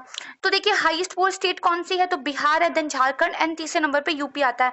लोएस्ट पुअर पे first Kerala and then Puducherry और लक्षद्वीप है, ठीक है। तो सबसे लेस पुअर कौन सी है, केरला है। अगर हाईएस्ट पुअर की बात करें तो दादरा व नागर हवेली है, हालांकि अब इसको दमन एंड दीव के साथ जोड़ दिया गया है। अगर लोएस्ट की बात करें तो देखिए पुदुचेरी है ना। और अगर हम बात करें कि कौन से हाईएस्ट पॉवर्टी वाले डिस्ट्रिक्ट है उत्तर प्रदेश के, तो श्रावस्ती है, बहराइच और बलरामपुर है, ठीक है। अगर लोवेस्ट पॉवर्टी वाले की बात करें तो लखनऊ पहला आता है, देन कानपुर है आपका, फिर गौतम बुद्ध नगर है, राइट। तो इसको थोड़ा सा ध्यान रखिएगा। हालांकि अगर कोई नई डाटा आई होगी तो मिसलिनियस वाली वीडियो में सर ने आपको बहुत अच्छे से कवर करा दी होगी, ठीक है। तो ये हो गया। इसके बाद देखिए नॉर्थ ईस्टर्न स्टेट की बात बताई गई है, तो यहाँ पे मेघालय देखिए आता है सबसे ज्यादा, उसके बाद फिर आपका असम, नागालैंड वगैरह आते हैं, इसको ध्यान रखिएगा। इस वाले डाटा को ध्यान रखिएगा, 2501% of the population of India still lives under the multi dimensional poverty line, right. चलिए इसके बाद देखिए जो स्टेट्स हैं उनके बीच में ह्यूमन डेवलपमेंट कैसा है इसकी बात कर लेते हैं। तो जो ह्यूमन डेवलपमेंट रिपोर्ट थी वो फर्स्ट टाइम रिलीज की गई थी, देखिए अगर राज्यों की बात करें तो वो मध्य प्रदेश के द्वारा रिलीज की गई थी 1995 में। लेकिन अगर ऑल ओवर द इंडिया की बात करें तो first national human development report जो है प्लानिंग कमीशन के द्वारा रिलीज की गई थी 2002 में, राइट। इसके बाद देखिए केरला जो है वो फर्स्ट आता है in terms of human development, Punjab second है, तमिलनाडु थर्ड है, Maharashtra fourth and Haryana fifth है, राइट। ये हो गया। तो जितनी भी ये कौन सी रिसेंट रिपोर्ट आई है, क्या आपकी रैंक थी, क्या होता, ये सब आप देखिए जो करंट अफेयर्स है मिसलेनियस वाला वीडियो है वहां कवर करते हैं। इस वाली वीडियो का मेन पर्पज है आपकी कॉन्सेप्ट्स को क्लियर कर देना, ठीक है। तो वही हम जो है करते हुए चल रहे हैं। अब बात करते हैं इंटरनेशनल ट्रेड की, तो balance of payment, balance of payment पे हमने एक दो वीडियो के स्टार्टिंग में भी बात की थी, अब छोटा छोटा फिर से देख लेते हैं। कंट्री का ओवरऑल इकोनॉमिक ट्रांजैक्शंस होता है जो उन्होंने रेस्ट ऑफ द वर्ल्ड के साथ किया होता है, ठीक है। यानी कि पूरे विश्व के साथ आपने जो भी टोटल इकोनॉमिक ट्रांजैक्शंस किए हैं, है ना, उस सारे के सारे क्या आपके बैलेंस ऑफ पेमेंट के अंदर आते हैं। तो देखिए balance of payment is statement which record every monetary transactions done between business unit entities like government during any period, ठीक है। तो ये ध्यान रखिएगा। इसके बाद फॉरेन डायरेक्ट इन्वेस्टमेंट मैंने आपको बता दिया था 10% की जब इक्विटी में इन्वेस्टमेंट होता है इससे ज्यादा तो आपका फॉरेन डायरेक्ट इन्वेस्टमेंट कहलाता है। इसमें आपको देखिए शेयर होल्डिंग मिलती है कंपनी की, डे टू डे डिसीजंस में आपको सेइंग पावर मिलती है, ठीक है। और ये क्या थोड़ा सा स्टेबलाइज होता है, जबकि FPI जो होता है वो हॉट मनी होता है, ठीक है। अब देखिए foreign direct investment two types से आ सकता है, एक ग्रीन फील्ड इन्वेस्टमेंट और एक पोर्टफोलियो, हालांकि दूसरा ब्राउन फील्ड होता है बेसिकली। तो देखिए ग्रीन फील्ड और ब्राउन फील्ड पहले समझ लेते हैं। जब एकदम कोई न्यू कंपनी ही स्टैब्लिश की जाए किसी दूसरी कंट्री में, एकदम फ्रेश इन्वेस्टमेंट किया जाए, एकदम नया प्रोजेक्ट शुरू किया जाए, कोई भी ऐसी चीज एकदम न्यू हो रही है तो उसको ग्रीन फील्ड बोलते हैं। वहीं पे जो ब्राउन फील्ड होती है पहले से ही कोई कंपनी ऑलरेडी चल रही थी, उसमें आपने कुछ शेयर होल्डिंग खरीद ली, ठीक है। तो इसको क्या बोलते हैं, इसको बेसिकली बोला जाता है कि आपने क्या है ब्राउन फील्ड इन्वेस्टमेंट की है। तो यहाँ पे बेसिकली क्या आएगा, ये यहाँ पर ब्राउन फील्ड आएगा, राइट। इसको थोड़ा सा ध्यान रखिएगा, ग्रीन फील्ड और ब्राउन फील्ड। इसी तरह देखिए एग्जाम में आपसे पूछा जा सकता है कि ग्रीन फील्ड स्कीम्स क्या होती हैं और ब्राउन फील्ड स्कीम्स क्या होती हैं। जब कोई एकदम न्यू प्रोजेक्ट चलाया जा रहा है, कोई नया एकदम हाईवे बना रहे हैं, कोई एकदम न्यू स्कीम लेके आए तो ग्रीन फील्ड होता है। और पुरानी से ही चली आ रही चीजों में कुछ चेंज करते हैं, कुछ नया लेके आते हैं, तो वो आपका क्या है ब्राउन फील्ड हो जाता है। इसको थोड़ा सा ध्यान रखिएगा। अब देखिए बेनिफिट क्या होते हैं FDI के, ठीक है, स्टेटमेंट के रूप में पूछा जा सकता है। सबसे पहली बात तो देखिए इन्वेस्टमेंट लेवल आपका इंक्रीज होता है। तो देखिए जो एक गैप था आपके यहाँ, मान लीजिए बहुत सारी चीजें आपको करनी थी बट फंडिंग उतनी हो नहीं पा रही थी, जाएगी। तो वो जो गैप है जो आपकी डिजायर्ड इन्वेस्टमेंट के बीच में है ना, और सेविंग में, यानी कि लोकली आप कितना सेव कर रहे हो और फिर वो इन्वेस्टमेंट के रूप में लग रहा है। देखिए लोग क्या करते हैं, बैंकों में पैसे सेव करते हैं, बैंक उस पैसे को क्या करते हैं, बड़ी बड़ी कंपनीज को लोन में देते हैं, बड़ी बड़ी कंपनीज उस पैसे का क्या करती है, नए नए प्रोजेक्ट्स में लगाती है। तो इस तरह साइकिल चलती रहती है। लेकिन जितनी इन्वेस्टमेंट चाहिए आपको उतनी अगर लोकली जनरेट नहीं हो पा रही है, तो जो गैप हो गया वो आप कहाँ से पूरा करेंगे? तो वो आप जो आपकी फॉरेन डायरेक्ट इन्वेस्टमेंट्स होती है, जो बाहर से आया पैसा होता है, वहां से करते हैं। ये हो गया, राइट। फिर अपग्रेडेशन ऑफ टेक्नोलॉजी। देखिए बाहर की कंपनी जब पैसा लेकर आती है तो अपने साथ न्यू न्यू टेक्नोलॉजिकल, आप कह सकते हैं, चीजें भी लेके आती है, ठीक है। तो उससे क्या होता है, आपको भी फायदा मिलता है। फिर इंप्रूविंग एक्सपोर्ट कम्पिटिटिवनेस। देखिए बाहर की कंपनियां मेनली इसी पर्पज के लिए काम करती है, कितना ज्यादा प्रॉफिट कमाया जा सके। तो प्रॉफिट कैसे कमाया जाएगा? जो भी आप मैन्युफैक्चर कर रहे हो, जो भी आपका प्रोडक्ट है, उसको सेल करके। तो जो एफडीआई जब आता है आपकी कंपनी में, तो आपकी कंपनी का एक्सपोर्ट कॉम्पिटिटिवनेस जो है वो इंक्रीज होता है। एम्प्लॉयमेंट जनरेशन, नई नई कंपनीज खुलेगी, नई नई इन्वेस्टमेंट होगी, ज्यादा प्रोडक्शन होगी, तो ज्यादा लोग हायर किए जाएंगे, राइट। इसको ध्यान रखिएगा। ये हो गया। इसके बाद थर्ड कौन सा है, फिफ्थ कौन सा है? तो बेनिफिट टू कंज्यूमर्स। देखिए जब बहुत सारी कंपनी मार्केट में आती है, वो एक ही प्रोडक्ट के लिए कंपटीशन करती है, तो मोर क्वालिटी और लेस प्राइस पे चीजें जो है कंज्यूमर्स को मिलने लगती हैं। मैंने आपको एक एग्जांपल देके बताया बेटा, एक टूथपेस्ट को अगर एक ही कंपनी बनाएगी, हो सकता है वो उसको 500 रुपए में बेचना शुरू कर दे, इट्स वेरी ह्यूज। लेकिन अगर मान लीजिए वही टूथपेस्ट जो है 50 कंपनियां बना रही है, तो वो अलग अलग चीजें लेके आएंगे, भाई ऑर्गेनिक है, इसमें नमक है, क्या आपके टूथपेस्ट में नमक है, क्या आपके टूथपेस्ट में सब्जी है, इलायची है, तो वही। और उसके अलावा वो उसके प्राइस भी क्या रीजनेबल रखेंगी। तो इससे क्या होता है, कंज्यूमर्स को बेनिफिट मिलता है, राइट। लेकिन ऐसा नहीं कि everything is green in the FDI, कुछ नुकसान भी होते हैं, तो उनको भी देख लेते हैं। क्योंकि कई बार 4 स्टेटमेंट दे देंगे और पूछेंगे इसमें से एफडीआई के फायदे क्या है, और हो सकता है कि स्टेटमेंट नुकसान वाली हो। देखिए फॉरेन स्टेटमेंट जब आता है तो होम इन्वेस्टमेंट के साथ वो बड़ा कॉम्पिटिटिव इन्वायरमेंट क्रिएट कर जाता है। जो डोमेस्टिक इंडस्ट्रीज होती है उनका प्रॉफिट देखिए डिक्लाइन होता है, और डोमेस्टिक सेविंग में भी डिक्लाइन होता है। क्या है कि लोग ज्यादा से ज्यादा खर्च करने लगते हैं, इतना ज्यादा उपभोक्तावाद, कंज्यूमरिज्म आ जाता है कि लोग सेव करने की बजाय खर्च करने को ज्यादा प्रेफर करते हैं। और कंपनी भी क्या है, डोमेस्टिक सेविंग पे नहीं, ज्यादा से ज्यादा जो फॉरेन पैसा है उस पर डिपेंड होने लगती है। तो मान लीजिए कोई अनसर्टेनिटी आ गई, जैसे कोई वॉर चल गया या फिर कोविड का टाइम जैसे आया, तो इन सब की वजह से क्या है, जो विदेशी पैसा होता है वो वापस अपने घर जाने लगता है। तो जो पैसा अभी तक आपको अपनी कंट्री में दिखाई दे रहा था, यू डोंट नो, वो कल को उनकी अपनी कंट्री में दिखाई देने लगे और आप ऐसे ही रह जाएं। तो एफडीआई के साथ थोड़ा सा ये समस्या तो रहती है। दूसरा क्या होता है कि जो कंट्रीब्यूशन ऑफ फॉरेन कंपनीज होता है to public revenue through corporate taxes वो रिलेटिवली लो होता है। देखिए बाहर से जो पैसा आया उससे जो सरकार को इनकम होनी चाहिए वो टैक्स के रूप में होनी चाहिए, लेकिन वो काफी कम होती है। क्योंकि एक तो उनको क्या है, टैक्स के कंसेशन दिए जाते हैं, उनको इन्वेस्टमेंट करने के अलाउंस दी, भाई आप हमारे आओ, हम आपको कम से कम टैक्स लेंगे, हम आपको अलाउंस देंगे। फिर कुछ डिस्गाइज्ड पब्लिक सब्सिडीज होती है, ठीक है, टैरिफ प्रोटेक्शन उनको मिल जाती है, क्योंकि गवर्नमेंट कहती है अब तो आप हमारी कंट्री में पैसा लगा रहे हो, अब आप पे क्या टैरिफ लगाने। तो इसकी वजह थोड़ा रेवेन्यू जो है गवर्नमेंट का कम होता है। बट मेन जो इसके साथ समस्या रहती है वो इंस्टेबिलिटी रहती है। हालांकि एफडीआई में इतना नहीं होता जितना एफपीआई में होता है, बट स्टिल है तो विदेशी ही पैसा, राइट। तो चलिए अब देखिए, जब बैलेंस ऑफ पेमेंट की बात करते हैं तो दो अकाउंट की बात करते हैं, एक होता है आपका करंट अकाउंट, एक होता है कैपिटल अकाउंट। ठीक है, करंट अकाउंट में मैंने आपको बताया था गुड्स एंड सर्विसेज होते हैं, कैपिटल अकाउंट में आपका जो सारा का सारा फाइनेंस होता है, पैसे का लेन देन वो हो जाता है। ठीक है, तो देखिए कैपिटल अकाउंट की अगर बात करें तो सर्वे ये कहता है, क्योंकि आपका जो फॉरेन डायरेक्ट इन्वेस्टमेंट है वो कहीं ना कहीं कैपिटल अकाउंट का पार्ट बनता है, तो सर्वे ये कह रहा है जो नेट फॉरेन इन्वेस्टमेंट इनफ्लो था वो थोड़ा कम हुआ है। ठीक है, जो कि हमारा first half of current financial year है, कॉरस्पेंडिंग ईयर जो पिछला वाला 2021 वाला था, अगर उससे कंपेयर करें तो। ठीक है, और ये जो ज्यादातर हुआ है ये बेसिकली जो वॉलेटिलिटी चल रही है, ग्लोबल अनसर्टेनिटीज चल रही है, उसकी वजह से हुआ है, राइट। तो इसको ध्यान रखिएगा। अब देखिए हम बैंकिंग सेक्टर की बात कर रहे थे, आरबीआई पढ़ लिया था, अब हमें पता होना चाहिए कितने टाइप ऑफ बैंक होते हैं। तो देखिए तो सरकारी बैंक होते हैं, पब्लिक बैंक जिनका लंच टाइम भी पता नहीं कभी कब खत्म होता है, आई डोंट नो। अच्छा एसबीआई में आपने भी कभी ये फीस किया है क्या कि आप कभी भी जाओ या वो उनको दो ही वर्ड्स आते हैं, उस वाले काउंटर पे जाइए, अभी तो लंच टाइम होने वाला है, मतलब ऐसा आपने फीस किया है क्या? खैर, तो देखिए अगर सार्वजनिक बैंक की बात करें, पब्लिक बैंक की, तो आपका एसबीआई है, राइट, इसका एग्जाम्पल। प्राइवेट बैंक की बात करें तो आईसीआईसी का एग्जाम्पल है। फॉरेन बैंक भी होते हैं, फिर देखिए आपके पास सरकारी कोऑपरेटिव बैंक्स भी होते हैं, जिनकी हमने बारे में पढ़ाई भी की थी, राइट। इसके बाद देखिए कुछ इंपॉर्टेंट इंटरनेशनल ऑर्गेनाइजेशंस हैं, उनको देख लेते हैं। इकोनॉमिक्स का बहुत महत्वपूर्ण पार्ट ये बनाते हैं। तो सबसे पहला आपका कौन सा है? इंटरनेशनल मॉनेटरी फंड है, जिसको शॉर्ट फॉर्म में आईएमएफ भी बोल देते हैं। आइए इसके बारे में समझते हैं। में इंटरनेशनल लगा है, मतलब ये एक इंटरनेशनल ऑर्गेनाइजेशन है। इसकी मॉनिटर क्या करता है, बेसिकली इसका काम क्या है, ये ग्लोबल इकोनॉमिक सिचुएशन जो है इसकी मेंबर स्टेट की उसको मॉनिटर करता रहता है, और साथ ही जो इसकी मेंबर कंट्रीज है उनको इकोनॉमिक और टेक्निकल असिस्टेंस भी देता है। ठीक है, इसके अलावा देखिए क्या है, इसको स्टैब्लिश किया था 1944 में। जो 45 रिप्रेजेंटेटिव्स ऑफ गवर्नमेंट थे, डिफरेंट डिफरेंट कंट्रीज थे, वो ब्रिटेन वुड ऑफ अमेरिका में मिले थे। उन्होंने इसका एक फ्रेमवर्क प्रिपेयर किया था, इंटरनेशनल इकोनॉमिक एग्रीमेंट। फिर उसके बाद देखिए 27 दिसंबर 1945 को ऑफिशियली ये जो है स्टैब्लिश हो गया, जब 29 कंट्रीज ने इसकी जो ट्रीटी थी उसको क्या रेटिफाई कर दिया, या साइन नहीं, रेटिफाई आएगा। पहली बार आप साइन करते हैं, देन उसको आप रेटिफाई करते हैं। ठीक है, इसका जो हेडक्वार्टर है वो वॉशिंगटन डीसी में है। इंडिया इसका फाउंडिंग मेंबर माना जाता है। एट प्रेजेंट इसके 190 मेंबर हैं। एंडोरा जो है इसका 190th मेंबर था, इसको ध्यान रखिएगा। ठीक है, इसके फंक्शंस क्या क्या हैं, तो ये भी देखिए स्टेटमेंट के रूप में पूछा जाता है, यूपीएससी में तो पूछा भी था। ये क्या करता है, जो लिक्विडिटी की प्रॉब्लम आती है इंटरनेशनल पेमेंट में, जब आप बाहर पैसा दे रहे हो, मान लीजिए आपके पास पैसा है या नहीं है, तो लिक्विडिटी की जो प्रॉब्लम आ जाती है उसको देखता है। टेक्निकल सपोर्ट देता है, ट्रेनिंग देता है सेंट्रल बैंक को, फाइनेंस मिनिस्ट्रीज को, टैक्स अथॉरिटीज को, जो अदर इकोनॉमिक इंस्टीट्यूशंस है।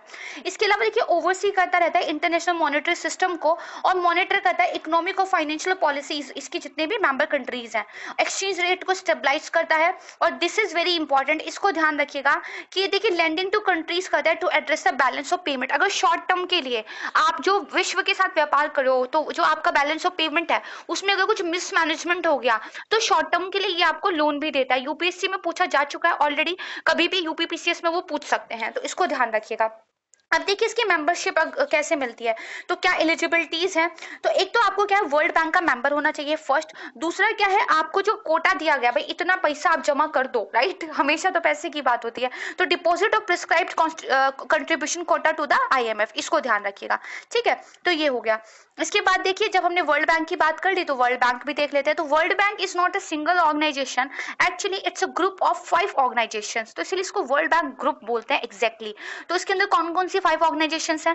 पहली है international bank for reconstruction and development, IBRD, 1944 में स्टैब्लिश हुआ था। ये लोन देता है डेवलपमेंट के लिए और रिकंस्ट्रक्शन के लिए। फिर दूसरा है इंटरनेशनल डेवलपमेंट काउंसिल, 1960 में स्टैब्लिश हुआ था, ये भी लोन देता है डेवलपमेंट के लिए।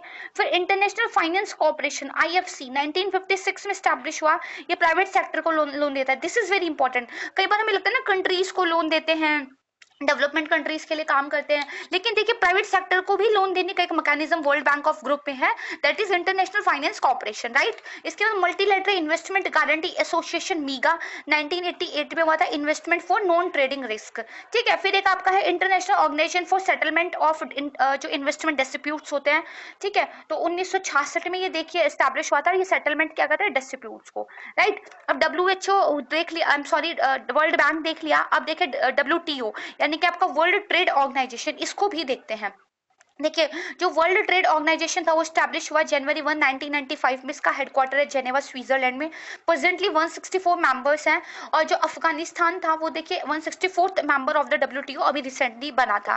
ठीक है, इसका एक्चुअली काम क्या है, ये इनिशिएट करता है ग्लोबल ट्रेड को, ग्लोबलाइजेशन को, यानी कि डब्ल्यूटीओ कहता है ज्यादा से ज्यादा ट्रेड कीजिए आपस में, और ट्रेड क्या हो, फ्री हो, ओपन हो, ज्यादा रिस्ट्रिक्शंस मत लगाइए, अपनी बॉर्डर्स को ओपन कीजिए, अपनी इकोनॉमीज को ओपन कीजिए। ठीक है, तो ये देखिए गाइडलाइंस इश्यू करता है वर्ल्ड ट्रेड के लिए। ये देखिए लार्जेस्ट मॉनेटरी ऑर्गेनाइजेशंस है इन द वर्ल्ड, और ये लोन भी देता है इसके मेंबर्स को जैसे उनकी जरूरत होती है। ऑब्जेक्टिव की बात करें तो डब्ल्यूटीओ चाहता है एस्टैब्लिश एक फ्री और मोर ट्रांसपेरेंट और more permissive trade system in the world, नाम से ही पता चल रहा है। अगर इसके फंक्शंस की बात करें तो देखिए फैसिलिटीज देता है for the implementation, administration and the operation of world trade agreements और मल्टीलैटरल एग्रीमेंट्स, यानी कि जितने भी संधियां, एग्रीमेंट्स वगैरह जो हुए हैं वो इंप्लीमेंट हो, इसके लिए काम करता है। एक फोरम है, ये देखिए एक तरीके से जहाँ पे डिस्कशन होता है अमंग द मेंबर्स, कोई भी इशू अगर है तो। ठीक है, फिर ये देखिए रूल्स और प्रोसीजर्स को एडमिनिस्ट्रेटर करता है, सेटलमेंट ऑफ डिस्प्यूट्स करता है, ये इसका बहुत अच्छा एक काम है, हालांकि अभी ठंडे बस्ते में पड़ा हुआ है। ठीक है, इसके अलावा देखिए रूल्स और प्रोविजंस लागू होते हैं ट्रेड पॉलिसी को लेकर। ठीक है, ये कॉपरेट करता है इंटरनेशनल मॉनेटरी फंड और वर्ल्ड बैंक के साथ, ताकि जो है ग्लोबल इकोनॉमिक पॉलिसीज मेकिंग में हार्मोनी लाई जा सके और optimum use of world resources. ठीक है, तो आपने मेन चीज जो ध्यान रखनी है वो ये ध्यान रखिए, फ्री ट्रेड को बहुत ज्यादा प्रमोट जो है करता है, राइट। इसके बाद देखिए बात आता है हमारा जीएसटी। तो जीएसटी के बारे में भी मैंने आपको पढ़ाया था। ये क्या है? एक सिंगल कॉम्प्रिहेंसिव इनडायरेक्ट टैक्स है, जुलाई 2017 से लागू हुआ था।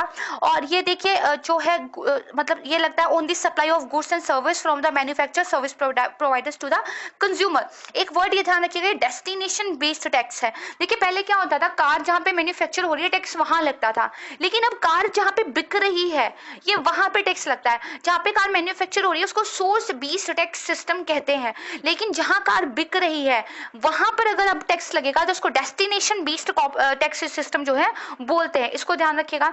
इसमें जो इनपुट क्रेडिट है वो डिपॉजिट जो है वापस कर दिया जाता है। और पैन इंडिया में अगर same type of goods and services है उन पे सेम रेट लगता है। 5 स्लैब इन लोगों ने निर्धारित की हुई है। बहुत सारे सेंट्रल स्टेट टैक्सेस और सेस को इसके साथ क्या मर्ज कर दिया गया है।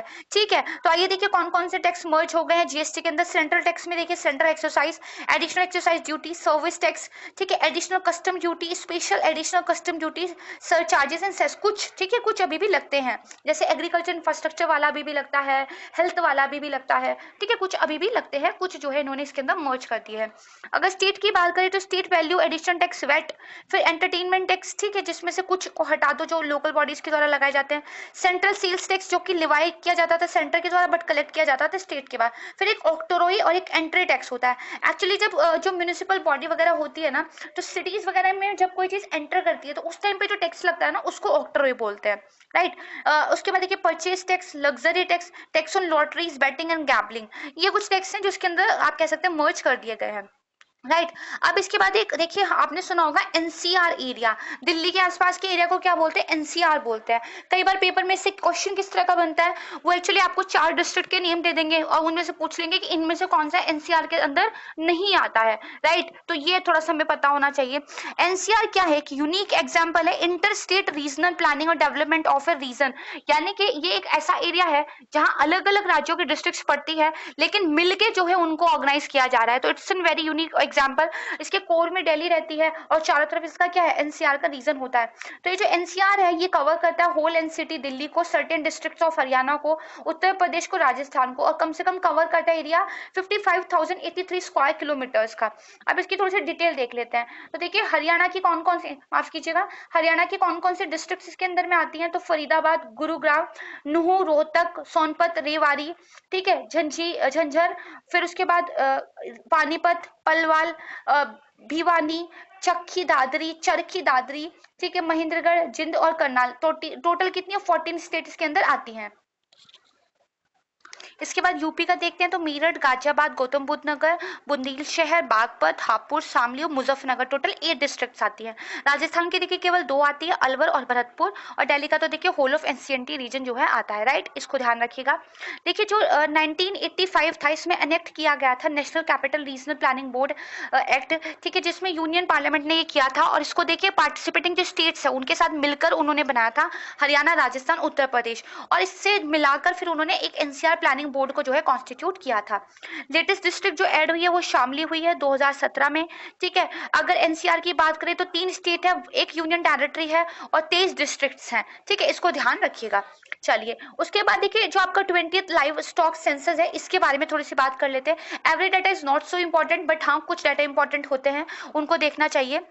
तो देखिए जो 20th live stock census report थी वो रिलीज हुई थी अक्टूबर 2019 में by the Department of Animal Husbandry and Dairying, Ministry of Fisheries, Animal Husbandry and Dairying, इसको ध्यान रखिएगा, ठीक है। जो कैटल सेंसस होता है कंट्री में वो कंडक्ट किया जाता है एवरी 5 ईयर पे, राइट। पहली बार जो किया गया था वो 1919-20 में किया गया था, 1990-20 में किया गया था, सेकेंड टाइम 1924-25 में किया गया था। अगर आफ्टर इंडिपेंडेंस की बात करें तो 1951 में किया गया था। जो हमारा 19th एनिमल सेंसस रिपोर्ट थी वो रिलीज की गई थी 2012 में। अब देखिए थोड़ा सा डाटा देखते हैं लाइव स्टॉक्स में। देखिए अगर बात करें तो यूपी का फर्स्ट रैंक आई है और उसमें लाइव स्टॉक्स क्या है? इंक्रीज हुए हैं। अगर कैटल्स की बात करें तो देखिए वेस्ट बंगाल सेकंड नंबर पे है और इसमें जो है कैटल्स इंक्रीज हुए हैं, ठीक है। इसके बाद आप देखिए कि अगर हॉर्स या पोनी की बात करें तो इसमें भी देखिए यूपी का फर्स्ट रैंक आई है बट ये देखिए डिक्रीज हुआ है, इसको थोड़ा ध्यान रखिएगा। फिर कुछ इंपॉर्टेंट फैक्ट यहाँ पे है, अगर टोटल बोवाइन पॉपुलेशन की बात करें, कैटल, बुफेलो, मुथुन, याक, ठीक है, तो इसमें देखिए इंक्रीज हुआ है करीब 9% का। जो टोटल कमर्शियल पोल्ट्री है उसमें भी देखिए इंक्रीज हुआ है करीब 4.5% का। ठीक है, अगर टोटल मिल्क एनिमल की बात करें जो मिल्क दे रहे हैं ड्राई है जैसे कि काउ एंड बुफेलोस, तो वो है 125.34 मिलियन और इसमें इंक्रीज हुआ है 6% का over the previous census, right, इसको ध्यान रखिएगा। फिर एक और चीज ध्यान आपने रखनी है, जो इंडिजीनियस, ठीक है, और non describe female cattle population है वो भी इंक्रीज हुई है 10% से। ठीक है, इसके बाद देखिए जो टोटल बर्ड्स होती है बैकयार्ड पोल्ट्री वो कितनी है, वो तो देखिए 317 यानी कि 317 मिलियन है, और जो बैकयार्ड पोल्ट्री है वो भी एक्चुअली इंक्रीज हुई है बाय 46%, राइट, इसको ध्यान रखिएगा। तो ये कुछ ऐसा डाटा है जो आपसे पूछ लिया जाता है। इसके बाद आइए देखते हैं कि कहाँ पर पॉपुलेशन इंक्रीज हुई है, कहाँ डिक्रीज हुई है। अगर लाइव स्टॉक पॉपुलेशन की बात करें तो देखिए ये नेगेटिव में गई है, कैटल पॉपुलेशन भी देखिए नेगेटिव में गई है, लेकिन जो बुफेलो पॉपुलेशन है इसमें देखिए इंक्रीमेंट हुआ है। तो आप याद बस कर लीजिएगा, मोस्टली हर चीज में जो है डिक्रीज हुआ है, लेकिन बुफेलो पॉपुलेशन जो है वो आपकी क्या है, इंक्रीज हुई है। ठीक है, तो ये आपने ध्यान रखना है, इसके अलावा बाकी सारा का सारा डिक्रीज हुआ है। ये डाटा हो गया। इसके बाद देखिए जो कोर 8 इंडस्ट्रीज होती हैं, इससे क्वेश्चन कई बार बन के आता है, this is very important topic, तो हम इसके बारे में देखेंगे। यूपीएससी में इससे कई बार प्रश्न पूछा गया है, यूपीपीसीएस में प्रश्न पूछा गया है, और लगातार इससे देखिए क्वेश्चन आने की संभावना बनी रहती है। तो हम क्या देखेंगे, हम देखेंगे 8 कोर इंडस्ट्रीज कौन कौन से होते हैं, 8 कोर इंडस्ट्रीज का इंडेक्स के बारे में हम देखेंगे, किसने कैसा परफॉर्म किया था। ठीक है, आइए समझते हैं। तो देखिए जो 8 कोर इंडस्ट्रीज है उसका एक मंथली इंडेक्स निकाला जाता है, वो है प्रोडक्शन वॉल्यूम इंडेक्स, राइट, किसके द्वारा निकाला जाता है, this is very very important. तो office of economic adviser, department for promotion of industry and internal trade, DPIIT, ये रिलीज करते हैं इंडेक्स ऑफ 8 कोर इंडस्ट्रीज। इसको फुल फॉर्म जो है इसका मतलब शॉर्ट फॉर्म माफ कीजिएगा आईसीआई होता है। तो जो आईसीआई है वो मेजर करता है एक तो कंबाइंड और एक इंडिविजुअल परफॉर्मेंस कैसी रही है इन कोर इंडस्ट्रीज की। तो पहले तो हमें पता हो ये 8 कोर इंडस्ट्रीज है क्या। तो देखिए coal, crude oil, natural gas, refinery products, fertilisers, steel, cement and electricity, ये है। दरअसल इनको कोर क्यों बोला जाता है, किसी भी जो कंट्री की इकोनॉमी है वो कुछ चीज़ों पे बहुत ज़्यादा आप कह सकते हैं डिपेंड करती है। जैसे इंफ्रास्ट्रक्चर तो तभी बनेगा ना जब आपके पास सीमेंट, स्टील ये सब होगा। दूसरा आपके यहाँ एग्रीकल्चर कब अच्छा होगा, जब आपके यहाँ फर्टिलाइजर अच्छा होगा, नेचुरल गैस अच्छी होगी। एनर्जी के लिए आपको देखिए क्रूड ऑयल चाहिए, कोल चाहिए, नेचुरल गैस चाहिए, तभी आपका ट्रांसपोर्टेशन वगैरह होगा। तो infrastructure, transportation, agriculture, these are the some sectors which is very important for a country. तो इसके लिए जिन इंडस्ट्रीज पर आप डिपेंड रहते हैं उन 8 को देखिए कोर इंडस्ट्रीज के रूप में गवर्नमेंट ने क्लासिफाई कर दिया है, राइट। अब देखिए जो कोर इंडस्ट्रीज होती हैं, तो जब हम इंडेक्स ऑफ इंडस्ट्रियल प्रोडक्शन निकालते हैं, यानी कि ओवरऑल हमारे देश में जो इंडस्ट्रीज है वो कैसा परफॉर्मेंस कर रही है, उनकी कैसी प्रोडक्शन चल रही है, तो इस पूरे इंडेक्स ऑफ इंडस्ट्रियल प्रोडक्शन में सबसे ज्यादा वेटेज इन 8 कोर इंडस्ट्रीज के पास है। और कितना वेटेज है, तो 40.27% का वेटेज है। ठीक है, तो आप मान के चलेगा 40% से थोड़ा ऊपर ही है। फिर देखिए ये अगर कंबाइंड इंडेक्स की बात करें तो ये रहा था 141.3 इन दिसंबर 2021 और ये इंक्रीज हुआ है 3.8% एज कंपेयर टू दिसंबर 2020 में जितना था। ठीक है, तो इसका मतलब जो production of coal, natural gas, refinery products, fertiliser, cement and electricity है वो इंक्रीज हुआ है दिसंबर 2021 में, अगर पिछले साल की बात करें, क्योंकि कोविड के टाइम पे आपने डाटा देखा होगा सारी इंडस्ट्रीज का जो प्रोडक्शन है वो गिरा था, राइट। अच्छा, अब एक और चीज ध्यान रखिएगा, इसको मैंने आपको बताया था, Office of economic adviser, Department of Promotion of industry and internal Trade release करता है। ठीक है, अभी जो उन्होंने 21 का रिलीज किया था तो दिसंबर में किया था, और इसके लिए देखिए वो क्या करते हैं। अच्छा, ये मैं आपको पूरा का पूरा एक्चुअली बता चुकी हूँ, सेम चीज यहाँ पे क्या है रिपीट हुई है। तो 8 कोर इंडस्ट्रीज में कौन कौन आते हैं इसको ध्यान रखना है, इनमें से किसको कितना वेटेज मिला है ये जरूर ध्यान रख लीजिएगा। तो देखिए जो कोल है उसको लगभग आप कह सकते हैं 10.25% का मिला है, क्रूड ऑयल को बात करें तो लगभग 9% है, नेचुरल गैस तो 6.8%, रिफाइनरी प्रोडक्ट सबसे ज्यादा वेटेज इनके पास है 28.0376, सबसे कम जो है वो फर्टिलाइजर्स के पास है 2.6, स्टील 17.9, सीमेंट 5.3, इलेक्ट्रिसिटी 19.8। तो कई बार क्वेश्चन पूछा जा सकता है कि सबसे ज्यादा वेटेज 8 कोर इंडस्ट्रीज में किसके पास है, तो रिफाइनरी के पास है, और सबसे कम किसके पास है, तो फर्टिलाइजर के पास है, राइट। इसको थोड़ा सा ध्यान रखिएगा। इसके बाद देखिए एक और वेरी इंपॉर्टेंट टॉपिक आता है जो है आपका मिनिमम सपोर्ट प्राइस, एमएसपी जिसको बोलते हैं। तो ये तो आपको पता ही है कि लगातार न्यूज में बना ही रहता है ना, और अभी तो पिछले टाइम पे कितना हो हल्ला भी इसकी वजह से हुआ है। तो समझते हैं, देखिए मिनिमम सपोर्ट प्राइस, मिनिमम मतलब न्यूनतम, एक कम से कम जो हो सकता है। सपोर्ट मतलब किसी चीज को आप क्या कर रहे हो, सपोर्ट दे रहे हो, सहयोग कर रहे हो। प्राइस मतलब कीमत, तो मतलब जो हमारे एग्रीकल्चर कमोडिटीज होती हैं, जो एग्रीकल्चर प्रोड्यूस है लाइक व्हीट, पैडी इत्यादि, देखिए इनका एक गवर्नमेंट क्या कर देती है, मिनिमम सपोर्ट प्राइस की घोषणा कर देती है कि इससे कम आप नहीं खरीद सकते। अगर इंडस्ट्रीज खरीदना चाहें तो उनको जितना उस एग्रीकल्चर का कीमत है उतना देना है, अच्छी बात है, लेकिन किसी भी हालत में वो एमएसपी से नीचे नहीं दे सकते। ठीक है, तो क्या है, minimum support price of any agriculture produce is the price below which that produce cannot be bought directly from the farmer. The government of India decides the minimum support price. It is guaranteed price from the government for their produce. सरकार कहती है कि MSP पे ही फसल खरीदनी है, और देखिए कोई खरीदे या ना खरीदे इसकी गारंटी कैसे हो, तो गवर्नमेंट कहती है अगर कोई नहीं खरीदेगा तो हम आपसे खरीदेंगे, मतलब गारंटी है गवर्नमेंट की तरफ से। तो जैसे कि मिनिमम सपोर्ट प्राइस पैडी के लिए गवर्नमेंट ने फिक्स कर दिया 2000 रुपीज पर क्विंटल, तो कोई भी किसान से 2100 तो खरीद सकता है, लेकिन जो आपका 2000 है उससे नीचे नहीं खरीद सकता। राइट, इसको ध्यान रखना है। इसके बाद एक छोटा सा ऐसे जस्ट फॉर योर इन्फॉर्मेशन एक टॉपिक है, ये है देखिए फाइबर री इन्फोर्स प्लास्टिक एफआरपी। ये बस कुछ नहीं है, देखिए इसका जो एफआरपी होती है ना, इसकी तो आपको यूज पता हो, तो देखिए जो बहुत सारे मिलिट्री इक्विपमेंट्स होते हैं वहां पे भी ये यूज होती है, शिपिंग में यूज होती है।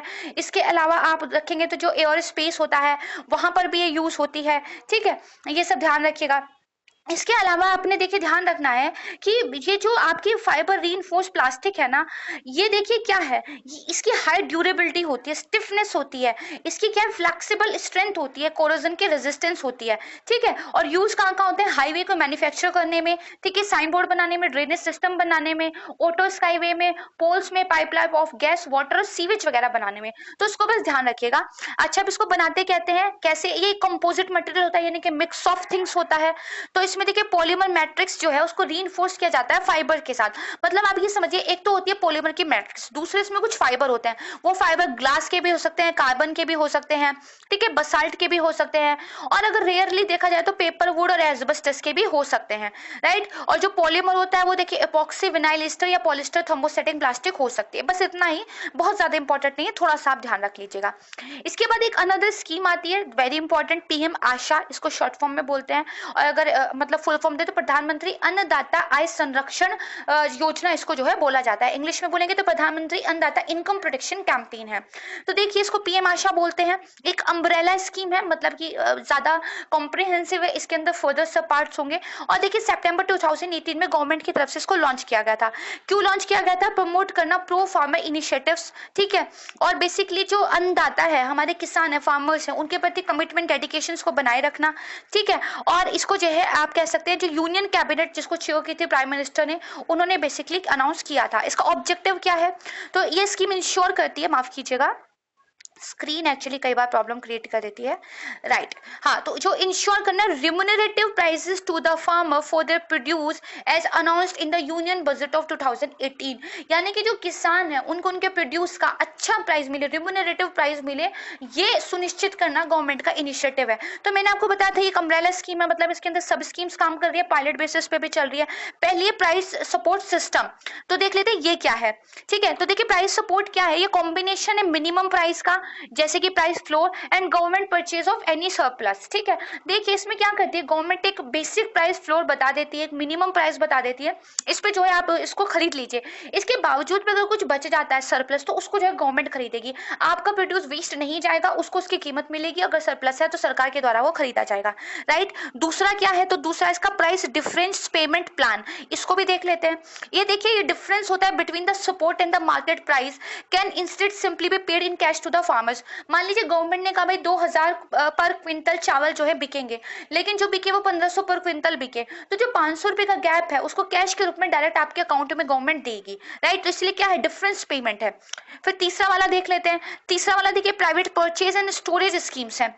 इसका मतलब क्या है, देखिए इसमें क्या होता है, जो प्राइवेट प्रोक्योरमेंट, एक्चुअली इसका जो ओरिजिनल नेम है ना वो ये है private procurement and stockist scheme, ये इसका नाम है। ये अलाउ करता है participation of private sector in the procurement of food grains. यहाँ पे देखिए गवर्नमेंट ने क्या कहा है, प्राइवेट सेक्टर को कहा इतना मिनिमम प्राइस है, ये फ्लोर प्राइस है, इस पे जाके आप फार्मर से प्रोड्यूस खरीद लीजिए।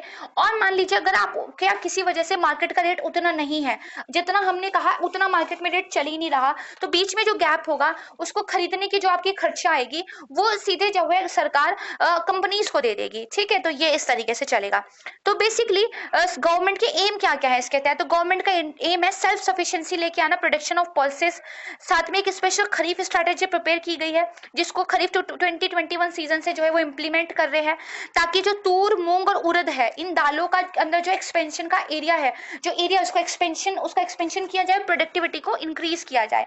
ठीक है, हाई यील्डिंग वैरायटी वाले जो सीड्स है वो डिस्ट्रीब्यूट किए जाएंगे फ्री ऑफ कॉस्ट। ठीक है, इस तरह ऑयल सीड्स के लिए भी गवर्नमेंट काम कर रही है ताकि फ्री डिस्ट्रीब्यूशन ऑफ जो है high yielding variety of seeds जो है फार्मर्स को खरीफ सीजन में दिए जाएंगे एक मिनी किट के रूप में।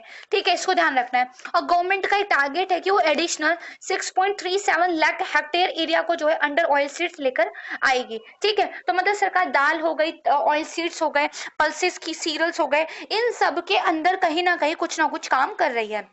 राइट, अब इसके बाद देख लेते हैं हमारा नेक्स्ट टॉपिक, ये है आपका Fortune global 500 list of the year. इसको समझते हैं, पहले फॉर्च्यून वाली समझते हैं देन दूसरी देखेंगे। दोनों से ही कई बार क्वेश्चन जो है आ जाता है, खासकर या तो फर्स्ट नंबर की कौन सी कंपनी रही थी वो पूछते हैं, या फिर इंडिया की जो कंपनी होती है उससे संबंधित वो पूछते हैं। देखिए, जो फॉर्च्यून ग्लोबल 500 है, ये क्या है, एनुअल रैंकिंग है टॉप 500 एंटरप्राइजेस की ग्लोबली। ठीक है, जिनको मेजर किया जाता है उनके बिजनेस रेवेन्यू में। तो देखिए, जो फॉर्च्यून ग्लोबल 500 कंपनीज है टुगेदर जनरेट करती है total revenue of more than third of the world GDP, यानी कि पूरे वर्ल्ड की जो जीडीपी है उसका जो 1/3 है वो तो टोटल इन्हीं कंपनीज ही जो है जनरेट कर देती है। वॉलमार्ट ने देखिए टॉप किया है, लगातार की बात करें तो 8वीं बार और टोटल की बात करें तो 16वीं बार। ठीक है, 1995 से। चाइना जो है मेनलैंड साथ में including Hong Kong, highest number of companies उसकी इस लिस्ट में थी 135। ठीक है, और अगर बात करें तो देखिए अभी 135 पहले थी एक्चुअली, उसमें 11 और इंक्रीज हो गई और अब जो है ये बढ़ गई है। यूएस की भी कुछ कंपनीज थी और जापान जो है 3rd नंबर पे था, यानी कि सबसे ज्यादा कंपनीज किसकी, चाइना की, नंबर 2 पे यूएस, देन आपका जापान। नंबर ऑफ कंपनीज मत याद रखिएगा, इंपॉर्टेंट नहीं है। फिर देखिए, मुकेश अंबानी की जो रिलायंस इंडस्ट्रीज लिमिटेड है, इंडियन कंपनीज में इसको हाईएस्ट रैंक मिली है और वर्ल्ड की बात करें तो 150th एक्चुअली इसकी पोजीशन रही थी और उसका जो रेवेन्यू है वो अराउंड 63 बिलियंस था। राइट, अब यहाँ पर देखिए कुछ इंडियन कंपनीज के बारे में बताया गया है। तो 150वें नंबर पे थी रिलायंस इंडस्ट्रीज, इसकी रैंक गिरी है। State bank of India 205 rank है, इसकी रैंक अच्छी हुई है। इंडियन ऑयल की रैंक भी गिरी है, ऑयल नेचुरल गैस की भी रैंक गिरी। राजेश एक्सपोर्ट की रैंक में देखिए ट्रिमेंडियस आप कह सकते हैं सुधार हुआ है। ठीक है, तो इसको ध्यान रखिएगा, 348 रैंक है और जो रैंक इन चेंज हुआ है वो 114 हुआ है। राइट, इसको ध्यान रखिएगा क्योंकि इतना ज्यादा सुधार होना कोविड के टाइम में इट्स सेल्फ अचीवमेंट। फिर टाटा मोटर्स भी गिरा है, भारत पेट्रोलियम भी गिरा है। अगर बात करें वर्ल्ड के लेवल पर तो देखिए वॉलमार्ट फर्स्ट आया है। ठीक है, जो हमेशा इससे ही फर्स्ट रहता है। उसके बाद देखिए अमेजन भी आया है 3rd नंबर पे। ठीक है, और अगर बात करें तो इसके बाद एप्पल जो है वो 6th नंबर पे आया है। बस इतना आपको याद हो। तो मैंने आपको बताया था 2 लिस्ट है, ग्लोबल आपने देख ली, अब आपको देखिए कौन सी देखनी है, हॉरून टॉप 500 कंपनीज देखना है। तो भारत से कौन कौन सी कंपनीज है, तो देखिए Wipro limited, Asian paints limited, HCL technologies limited, ये कुछ ऐसी कंपनीज थी। तो भारत से 12 कंपनी सिलेक्ट हुई है ना हारून ग्लोबल 500 लिस्ट में, उसमें से एक है। अगर बात करें मुकेश अंबानी के रिलायंस इंडस्ट्रीज की, तो डोमेस्टिक कंपनीज में उन्होंने यहाँ पर भी टॉप किया है। लेकिन सेम टाइम 48 कंपनीज ऐसी थी जो अब इस लिस्ट से बाहर हो गई है, उसमें से आईटीसी लिमिटेड भी थी, यानी कि अब वो अपनी जगह इसमें नहीं बना पाई। इसके बाद देखिए जो हारून लिस्ट की बात करें तो जो टीसीएस और एचडीएफसी बैंक है वो 2nd और 3rd पोजीशन पे है। 1st नंबर पे तो देखिए रिलायंस इंडस्ट्रीज ही है, ये मैंने आपको बता दिया है, इसको ध्यान रखिएगा। अगर वर्ल्ड की मोस्ट 6 वैल्यूएबल कंपनीज की बात करें तो यहाँ पे 1st नंबर पे एप्पल है, 2nd माइक्रोसॉफ्ट है, then Amazon, Facebook and then आपका टेंसेंट पोजीशन है। ठीक है, ये आप ध्यान रखिए। तो नेक्स्ट इंपॉर्टेंट टॉपिक जो हमारा हो जाएगा, ये हो जाएगा एग्रीकल्चर इंफ्रास्ट्रक्चर फंड। मैंने आपको बताया था ना आत्मनिर्भर भारत के एक पार्ट के रूप में करीब 1 लाख करोड़ रुपीस के साथ इसको शुरू किया गया है। तो देखिए देखते हैं, तो ये क्या है, 2020 में अनाउंस किया गया 1 लाख करोड़ रुपीस का इसको देखिए बजट दिया गया है। और ये जो farm gate infrastructure for farmers है, यानी कि फार्म से लेकर गेट तक आपकी फसल कटी, 4 से टमाटर थे, तो टमाटर खराब ना हो तो उसके लिए कोल्ड स्टोरेज होना चाहिए, फिर उसका ट्रांसपोर्ट हो, फिर वो फैक्ट्री तक पहुंच पाए, फिर उसका जो है बाद में क्या टमाटो केचप बने जिसे हम सैंडविच के साथ खाए। तो ये फार्म टू गेट इंफ्रास्ट्रक्चर ढंग से बन पाए, इसके लिए देखिए सरकार जो है इस एग्रीकल्चर इंफ्रास्ट्रक्चर फंड को लेकर आई है। तो इसका उद्देश्य आपको जरूर पता हो, सेंट्रल सेक्टर स्कीम है, मैं आपको पहले ही बता चुकी हूँ central sector central sponsored scheme में क्या डिफरेंशिएशन होता है। राइट, तो ये हो गया। इसके बाद देखिए, आप देखेंगे जो ये एक्चुअली स्कीम थी, ये ऑपरेशनल हुई है 2021 से लेकर 2930 तक, राइट। इतना जो है इसका टाइम ड्यूरेशन है, इसको ध्यान रखिएगा, क्योंकि इसमें मीडियम टू लॉन्ग टर्म जो है डेप्ट फाइनेंशिंग फैसिलिटीज दी जाएंगी, ताकि अलग अलग जो प्रोजेक्ट्स है, जो पोस्ट हार्वेस्ट मैनेजमेंट इंफ्रास्ट्रक्चर है, जो कम्युनिटी फार्मिंग एसेट्स है, उन सब में जो है पैसा लगाया जा सके। ठीक है, जो 1 लाख करोड़ रुपीज है वो बैंकों को, फाइनेंशियल इंस्टीट्यूशंस को लोन के रूप में दिए जाएंगे। इसके अलावा प्राइमरी एग्रीकल्चर क्रेडिट सोसाइटीज जो होती है, मार्केटिंग कोऑपरेटिव सोसाइटीज होती है, फार्मर प्रोड्यूस ऑर्गेनाइजेशंस जो होते हैं, सेल्फ हेल्प ग्रुप, फार्मर्स को भी, जॉइंट लाइबिलिटी ग्रुप्स को भी, मल्टीपर्पज कोऑपरेटिव सोसाइटी को, एग्री एंटरप्रेन्योर्स को, स्टार्टअप्स को, सेंट्रल स्टेट एजेंसी को, local body sponsored public private partnership projects को, इन सबको देखिए लोन के रूप में पैसा जो है दिया जाएगा मीडियम टू लॉन्ग टर्म के लिए। इसके बाद देखिए, जो भी फाइनेंसिंग फैसिलिटीज इसके तहत दी जाएगी, तो उसमें इंटरेस्ट सबवेंशन 3% पर N1 का होगा, up to a limit of 2 crore rupees. ठीक है, एक सबवेंशन देगी गवर्नमेंट 3% का, 2 करोड़ रुपए तक का। ये जो सबवेंशन है ये अवेलेबल होगा मैक्सिमम पीरियड ऑफ 7 ईयर के लिए, तो इतना भी ध्यान रखिएगा, इसमें इंटरेस्ट सबवेंशन का भी पार्ट है, राइट। फिर उसके बाद देखिए, जो क्रेडिट गारंटी कवरेज है वो भी दिया जाएगा, जो इलिजिबल बोरोअर्स होंगे from the financing facility under the Credit Guarantee Fund Trust for Micro and Small Enterprises scheme for a loan up to 2 crore. देखिए, गवर्नमेंट ने क्या किया, एमएसएमईज को लोन देने शुरू किए, लेकिन अब एमएसएमईज डिफॉल्ट ना कर जाए, उनको एक गारंटी भी तो देनी पड़ती है। तो उस गारंटी के लिए भी सरकार ने एक स्कीम शुरू की, जिसका उन्होंने नाम रखा credit Guarantee Fund Trust for Micro and Small enterprises. तो सरकार क्या करेगी, 2 करोड़ रुपए तक के लोन को गारंटी भी अपनी तरफ से देगी।